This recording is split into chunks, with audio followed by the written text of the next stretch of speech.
Hi everyone, welcome to Econiti, and this is the last series of UGC NET 2025 December attempt where we are just left with the subject environment economics, and it makes me very happy to tell all of you that हमारे channel पर website पर हमारी mock series live है। इसमें सिर्फ आपको full size UGC net के मॉक्स नहीं मिलेंगे, आपको हर सब्जेक्ट का मॉक भी मिलेगा और हर सब्जेक्ट के प्रैक्टिस क्वेश्चंस भी मिलेंगे। तो तीन चीजें मिल रही हैं, प्रैक्टिस क्वेश्चंस सब्जेक्ट वाइज, फिर उस सब्जेक्ट का एक timed mock, real time mock जो आप बिल्कुल टाइमर के साथ दोगे, and then six full sized mocks जो बिल्कुल नेट की तरह होंगे। And after that you are also free to book 3 complimentary sessions with either me or Nancy ma'am. But all of the past year solving is free on YouTube. So I'm just so excited to wind this series up on YouTube and hopefully see you, a lot of you, in the complimentary sessions, which are absolutely free of cost if you take the mocks of UGC NET from Econiti. चलो जून 2025 से start करते हैं। Match the following का question है। मैंने काफ़ी अपनी सारी वीडियोस में एलिमिनेशन मेथड सिखा दिया है, तो मैं एलिमिनेशन मेथड कुछ क्वेश्चंस पे करूंगी और कुछ क्वेश्चंस पे सीधा आंसर बताऊंगी। ठीक है, इस पे एलिमिनेशन से करते हैं। Inverted you hypothesis. Inverted you hypothesis basically, inverted you मतलब ये, तो एक हाइपोथेसिस है जो बोलती है कि इन्वायरमेंट ग्रोथ के साथ, इन्वायरमेंट सॉरी इकोनॉमिक ग्रोथ के साथ इन्वायरमेंट का क्या होता है, क्या वो डिग्रेड होता है या नहीं होता। सो इन दोनों का रिलेशनशिप ऐसा दिखाया गया है कि शुरुआत में इकोनॉमिक ग्रोथ की वजह से इन्वायरमेंट डिग्रेड होता है, बट इवेंचुअली पहले डिग्रेड हुआ, डिग्रेडेशन बढ़ी और फिर कम हो गई। ये बहुत फेमस हाइपोथेसिस है और ये कुजनेट्स ने दिया था, तो मुझे ये पता है कि ए तो डेफिनेटली 3 है। तो फर्स्ट ऑप्शन एलिमिनेट हो गया क्योंकि उसमें A4 है। मुझे अब ये दिख रहा है कि अब मैं चेक करूंगी tragedy of the Commons. I think that's the most second most common terms. तो ये आपके गैरेट हार्डन ने 1968 में दी थी। तो tragedy of the Commons is more of a public economics concept. इसमें ये बोलते हैं कि जो भी रिसोर्सेज कॉमन होते हैं, पब्लिक डोमेन में होते हैं, वो ज्यादातर ओवर यूज ही हो जाते हैं। So we know B2, sorry D2। So fourth eliminate हो गया। Now I need to check B और सी। तो ये जो क्वेश्चन है ना, ये एक ऐसा क्वेश्चन है जो एलिमिनेशन से डायरेक्ट आंसर नहीं दे रहा है। अगर मान लो एक ही ऑप्शन में सिर्फ A3 होता तो हमारा आंसर अभी तक हो चुका होता। तो कॉन्सेप्ट आएगा तो क्वेश्चन तो पक्का हो ही जाएगा, पर अगर कॉन्सेप्ट नहीं आता तो एलिमिनेशन से चांस है कि सॉल्व हो जाएगा। ऐसे डायरेक्टली नहीं होगा, बट बहुत बार एलिमिनेशन बचा ही लेती है, सो डोंट वरी। फिर है हमारा बी कॉन्सेप्ट, सस्टेनेबल डेवलपमेंट। ये आपका ब्रुंटलैंड कमीशन में हुआ था, which was headed by Gro Harlem Brundtland. So B is 4। तो सिर्फ ये एक ऑप्शन बचा है, answer is 3। And ecological economics was given by Herman Daly. Ecological economics एक ऐसी फील्ड है जो इस बारे में बात करती है कि इकोनॉमी जो पूरा है, ट्रेड हो रही है, लोग मार्केट है, मार्केट से शॉपिंग कर रहे हैं, वो एक इन्वायरमेंट का सबसेट है। ये उसने कहा था और इससे इकोलॉजिकल इकोनॉमिक्स आई थी। तो C1 है। Next question, match the following again. Theory of population growth and resource limits, ये बहुत फेमस थियरी है। ये आपके थॉमस मैल्थूस ने दी थी। इसने कहा था कि पॉपुलेशन बढ़ती रहेगी अगर बढ़ रही है, और लेकिन फूड रिसोर्सेज उस पॉपुलेशन को फीड करने के लिए कंटिन्यूअसली नहीं बढ़ सकते, तो रिसोर्सेज इतनी तेज ग्रो नहीं होंगे और इस वजह से पॉपुलेशन सरवाइव नहीं करेगी और इवेंचुअली कम हो जाएगी, तो नेचुरली कंट्रोल्ड रहेगी। तो देखा, theory of population growth and resource limits. तो रिसोर्स लिमिट से पॉपुलेशन ग्रोथ थॉमस मैथ्यूज ने कही थी। तो आपका एक होमवर्क है कि पॉपुलेशन ग्रोथ की 3-4 थियरीज दी गई थी, डाल्टन ने दी थी, मैथ्यूस ने दी थी। पॉपुलेशन ग्रोथ थियरीज गूगल करेंगे या अगर कोई नेट की बुक यूज करते हैं तो उसमें एनवायरमेंट इकोनॉमिक्स में ये टॉपिक होता है, इसको करेंगे। ये इंपॉर्टेंट है, पॉपुलेशन ग्रोथ थियरीज कर ली तो बहुत सारे एनवायरमेंट इको के क्वेश्चन सॉल्व हो जाते हैं। तो ए इज 4 डेफिनेटली, ये रहा फोर्थ ऑप्शन सॉल्व हो गया। ठीक है, सो बाकी भी बता ही देती हूँ। B is 3। थॉमसन ने वो डेमोग्राफिक स्टेजेस दिए थे कि पॉपुलेशन पहले बढ़ती है, पहले कम होती है क्योंकि बर्थ एंड डेथ रेट बहुत ज्यादा है, फिर बढ़ती है क्योंकि डेथ रेट कम हो जाता है, बट फिर उसके बाद अगेन पॉपुलेशन गिरती है क्योंकि बर्थ रेट तो बढ़ जाते हैं बट डेथ रेट बहुत ही कम हो जाते हैं। तो मैंने डिटेल में इसलिए नहीं बताया क्योंकि मैं पब्लिक इकोनॉमिक्स में समझा चुकी हूँ, and you should Google this. Father of demography जो है आपके, वो ग्रॉन्ट है, 17th सेंचुरी में उन्होंने काफी डेमोग्राफी पे काम दिया था। And coined the term third world was given by Alfred Sauvy। इन्होंने ये बोला था कि थर्ड वर्ल्ड हम उनको बोलेंगे जो कंट्रीज वॉर में नहीं होती। ये एक बहुत फेमस बात नहीं है, so you can probably ignore this, याद रहे तो बहुत अच्छा है, लेकिन पॉपुलेशन थियरीज तो पक्का कर लेना। तो June 2025 is done. Let's go move on to December 2024। Ecological footprint means, बहुत सिंपल है, ऑप्शंस पढ़ते हैं। Ecological footprint means number of plants planted in a region per year, definitely नहीं।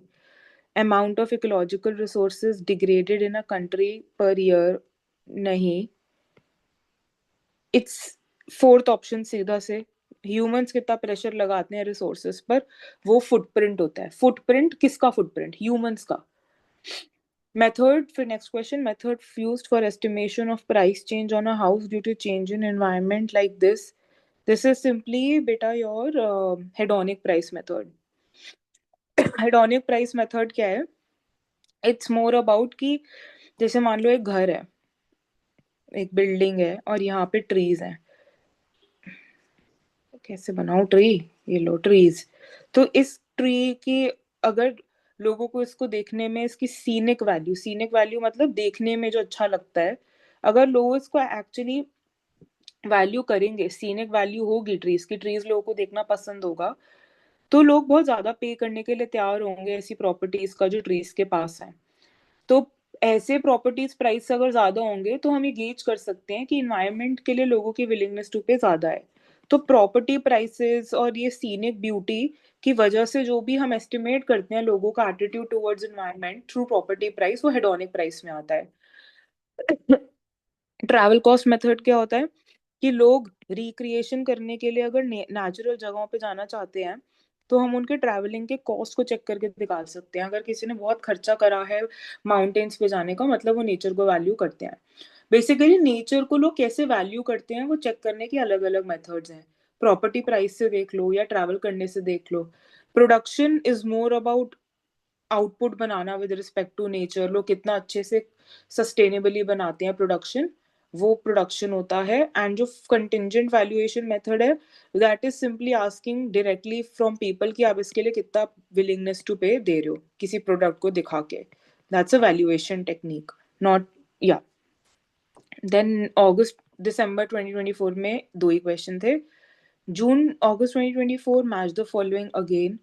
Willingness to accept, willingness to pay, I just told you CVM, तो D तो definitely 1 हो गया। तो आपका ये तो डी इज डेफिनेटली 1।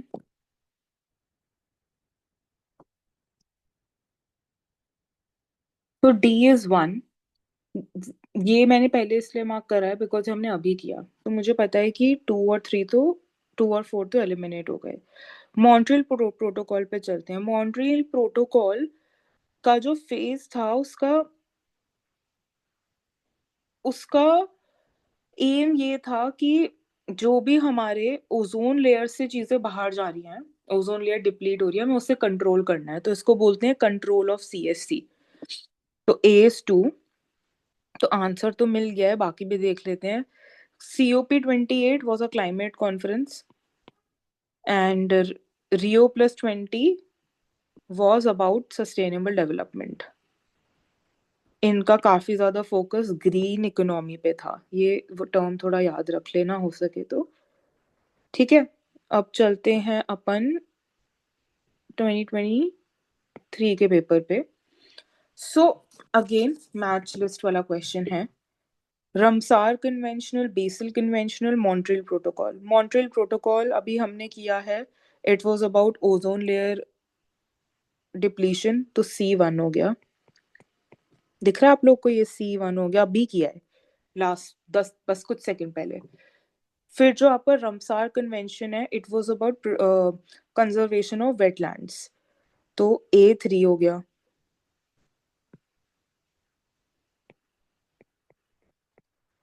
तो A3C1 इस वाली ऑप्शन में है, तो आंसर तो हो गया है। बाकी भी देख लेते हैं। बेसल कन्वेंशन जो है ये हजार्डस वेस्ट के लिए था। सी इसमें मैं आपको तो कुछ समझा नहीं रही हूँ, क्योंकि इसमें कुछ समझने के लिए है नहीं, जो चीज जिसके लिए थी वो बस थी। थोड़ा गूगल करके एक दो बार रीड कर लोगे तो दिमाग में बैठ जाएगी।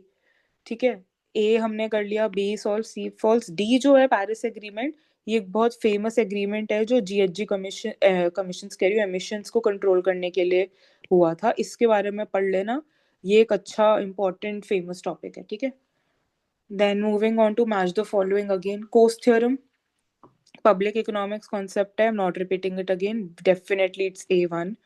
it's about property rights assigned हो तो victim या polluter आपस में negotiate करके एक efficient outcome पे आ सकते हैं, तो मुझे पता है A1 है। आंसर तो मिल गया है मुझे ऑप्शन 2, बट बाकी भी देख लेते हैं। Climate change definitely it's a global externality, कोई है ही नहीं इसमें दोहरा है। इकोलॉजिकल डंपिंग, ये थोड़ा बता देती हूँ, दिस इज नोन एज,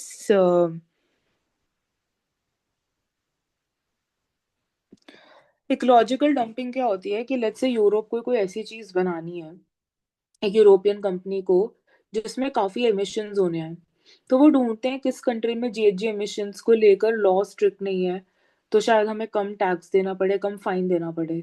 तो वो ऐसी कंट्रीज में अपनी हजार्डस प्रोडक्शन डंप कर देती है कि यहाँ बना लेते हैं, पैसा बच जाएगा। तो पैसा बच रहा है, इसीलिए वो एक तरीके से छुपी हुई सब्सिडी है। ठीक है, so we have CS2, and tradable emission permit is quantity restriction. This is basically that अगर आपके पास परमिट है तो आप एमिशंस कर सकते हो, वरना नहीं कर सकते हो। ठीक है, तो इस कार्बन क्रेडिट्स के बारे में पढ़ सकते हो अगर इसके बारे में और जानना है, वैसे नेट में इतना इंपॉर्टेंट नहीं है। फिर जून 2023 में क्वेश्चन आया था, इन पॉलिसीज को उनके ईयर के साथ मैच करना है। Again no logic, national forest policy was in 1988, तो आई नो A4 है, तो 3 और 4 एलिमिनेट हो गया। मेरीन फिशिंग पॉलिसी 2004 में आई थी, B3, तो A ऑप्शन है। न्यू मिनरल पॉलिसी 94 में आई थी, दिस इसको ऐसे याद कर सकते हो कि एलपीजी के टाइम पे कुछ रिफॉर्म्स में मिनरल की बात थी, इसलिए 94 में है। एंड नेशनल पॉपुलेशन पॉलिसी आपकी आई थी, I think it came in 2000, yes, D1, answer में है D1। तो इनका एक बस यही लॉजिक है कि थोड़ा सा गूगल करके रीड कर लो कि ये पॉलिसीज क्यों आई थी, ताकि थोड़ा टाइमलाइन में याद रहे, रट नहीं सकते। सो एनवायरमेंट इको के इतने क्वेश्चंस थे, लार्जर टेक अवे ये है, हमें पॉपुलेशन थ्योरीज के बारे में पढ़ना है mainly, and we are good to go. बाकी टॉपिक्स भी आए हैं, लेकिन वो इतने रैंडम है कि मैं आपको लास्ट मोमेंट पे, अगर आप इस टाइम पे वीडियो देख रहे हो तो पढ़ने के लिए नहीं बोलूंगी। एक कॉन्सेप्ट कर सकते हो, willingness to accept versus willingness to pay. ये दोनों जो कॉन्सेप्ट होते हैं कि कैसे willingness to accept, willingness to pay क्या होता है, इसको कर सकते हो। पॉपुलेशन थियरीज को कर सकते हो, और पिगोवियन टैक्स पढ़ लो, कार्बन एमिशन परमिट्स के बारे में पढ़ लो, पेरिस एग्रीमेंट पढ़ लो। लास्ट मोमेंट प्रेप के हिसाब से बोल रही हूँ अब मैं, ठीक है। पेरिस एग्रीमेंट कर लो, COP28 के बारे में पढ़ लो। अब इस एग्जाम के लिए इतना बहुत है। बाकी आपको कुछ भी है, कॉम्प्लीमेंट्री सेशन बुक करिए, we are here for you. Thank you, bye bye.